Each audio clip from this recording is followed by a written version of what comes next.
Hello, ഇന്ന് എനിക്ക് കിട്ടിയിട്ടുള്ളത് കാൽബറിയുടെ ഡയറി മിൽക്ക് ആണ് കേട്ടോ. ഇതൊരു ഇമ്പോർട്ടഡ് ചോക്ലേറ്റ് ആണ്. നാട്ടിലെ ഡയറി മിൽക്കിനായി ഒത്തിരി ബെറ്റർ ആയിട്ടുള്ള ഒരു ടേസ്റ്റ് തന്നെയാണ് ഇമ്പോർട്ടഡ് ചോക്ലേറ്റ്സിന്, അല്ലേ?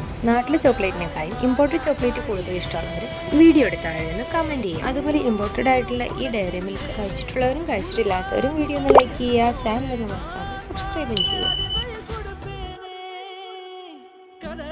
ഹലോ, ഇന്ന് എനിക്ക് കിട്ടിയിരിക്കുന്നത് നാച്ചുറലിന്റെ ഫ്രൂട്ട് പൾപ്പ് ബാറാണ്. ഇത് 5 rupees ആയിരുന്നു റേറ്റ്. ഇതിൽ 73% ഫ്രൂട്ട് പൾപ്പ് അടങ്ങിയിട്ടുണ്ട്. അതുപോലെ ആർട്ടിഫിഷ്യൽ കളറോ പ്രിസർവേറ്റീവ്സോ ഫ്ലേവേഴ്സോ ചേർത്തിട്ടില്ല. ഇത് റോമാങ്കോ ഫ്ലേവർ ആണ്, എന്ന് വെച്ചാൽ പച്ചമാങ്ങ ഫ്ലേവർ ആണ്. ശരിക്കും ആ ഫ്ലേവർ വരുന്നുണ്ട് കേട്ടോ. അപ്പൊ ഇത് കഴിച്ചിട്ടുള്ള ഒരു വീഡിയോ ഒന്ന് ലൈക്ക് ചെയ്യുക, ചാനൽ ഒന്ന് മറക്കാതെ സബ്സ്ക്രൈബും ചെയ്യുക.